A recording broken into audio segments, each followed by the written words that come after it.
Welcome, patrons. Religions in the Thedas get a lot of attention with the fans, from the mysterious identity of the Maker to the truth behind the Elven gods. But it seems that a lot of people overlook the Dwarven beliefs. So let's take a moment to discuss the stone. What is it? The stone is described as being the stone. Like, this is the stone, and this, and that. If it's a rock, it's a part of the stone.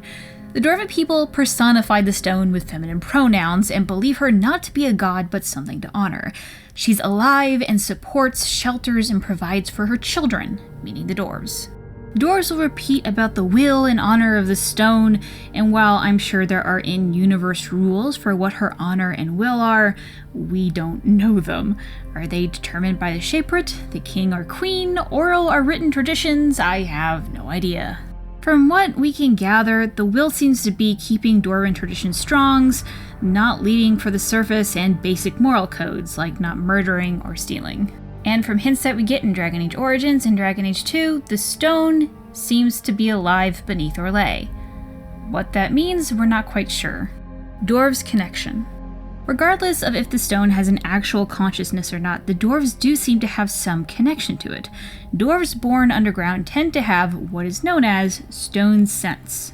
No one has ever really sat down and explained what stone sense is or how it works, but we see it function as a sense of direction. In the novel The Calling, a dwarven woman named Utha would touch the ground and be able to sense where she wanted to go, while in the Descent DLC, Valta, who is described as having amazing stone sense, would just be able to know which was the correct way, with no need to touch the ground at all. The belief with this sense is that the greater connection you have to the stone, the better your sense is. When Dwarven people die, they bury their dead within the rock, which is called returning to the stone. They believe that worthy souls, ones that follow the mysterious will, return and become one with the stone. However, it seems that these dwarves also need to have an actual ritual for this return process to happen. Those not given the rites or buried are not returned. I'll get to what happens to them in a second. The spirits that do reunite with the stone then collect to become the ancestors, who are the ones to guide and care for the dwarves, as well as strengthen the stone, somehow. The dwarves believe that the ancestors speak through... I'm not sure how to describe it, so I think the best word is through fate. Results in the provings are said to be words of the ancestors.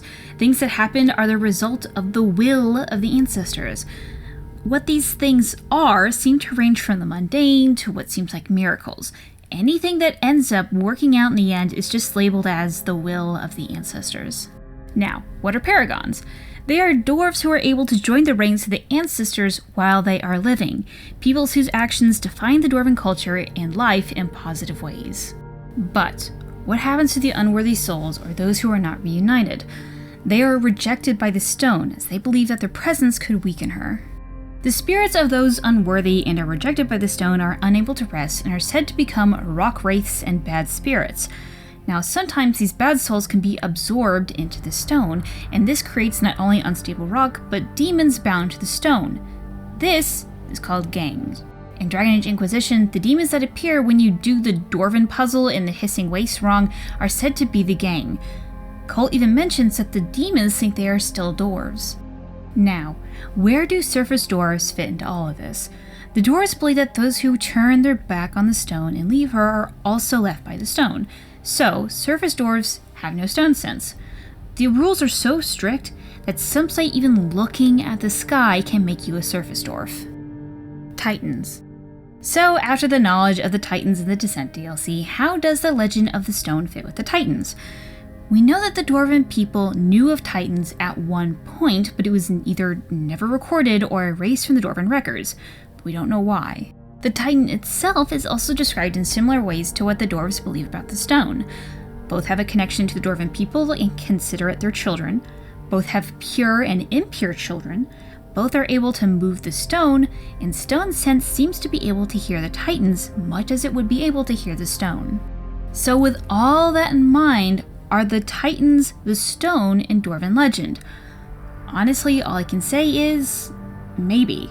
As of right now, the two seem so similar that I would be surprised that the stone isn't at least based on Titans, but at the same time, why did BioWare just not call the Titans the stone? Why use this different name to set the two apart? The stone is never talked about like multiple entities, though, like the Titans are. The stone is one unit. Perhaps the stone is the race and the Titans are the people. Perhaps the stone is the collective name for everything that isn't a Titan.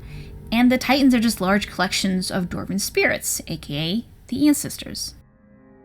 Other religions. What's interesting is that the belief in the stone is the only religion that doesn't seem to conflict with any other religions. The chanter believes that the Maker didn't make the dwarves. In fact, little is said about the race in their Chant of Light. Some choose to believe that the Maker made the stone, which made the dwarves. The old gods are said to be buried within the stone as well, trapped there by the Maker himself. Which technically, the Chant of Light just says that old gods are trapped underground, but since all of the underground is the stone, then the old gods are trapped by the stone. The Elven people believe that their gods, the creators, drove the doors underground and that they fear Elgron's fire.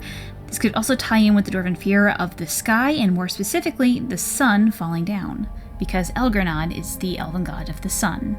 Trespasser, we also learn that the ancient Elven people view the dwarves as stupid and having no souls. The ancient elves apparently even killed at least one Titan.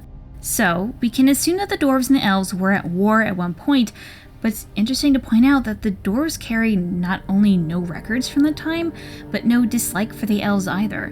Whatever happened between them have been completely forgotten, which seems unusual for a race that boasts that they have a wall of memories that never forgets. And that, dear patrons, is all that we know of the stone. Do you still have lingering questions, proof that I'm wrong, comments about your own fan theories? Feel free to tweet me at @Gelderthon on Twitter or send a PM to user Gillenon on Reddit. The rest are all.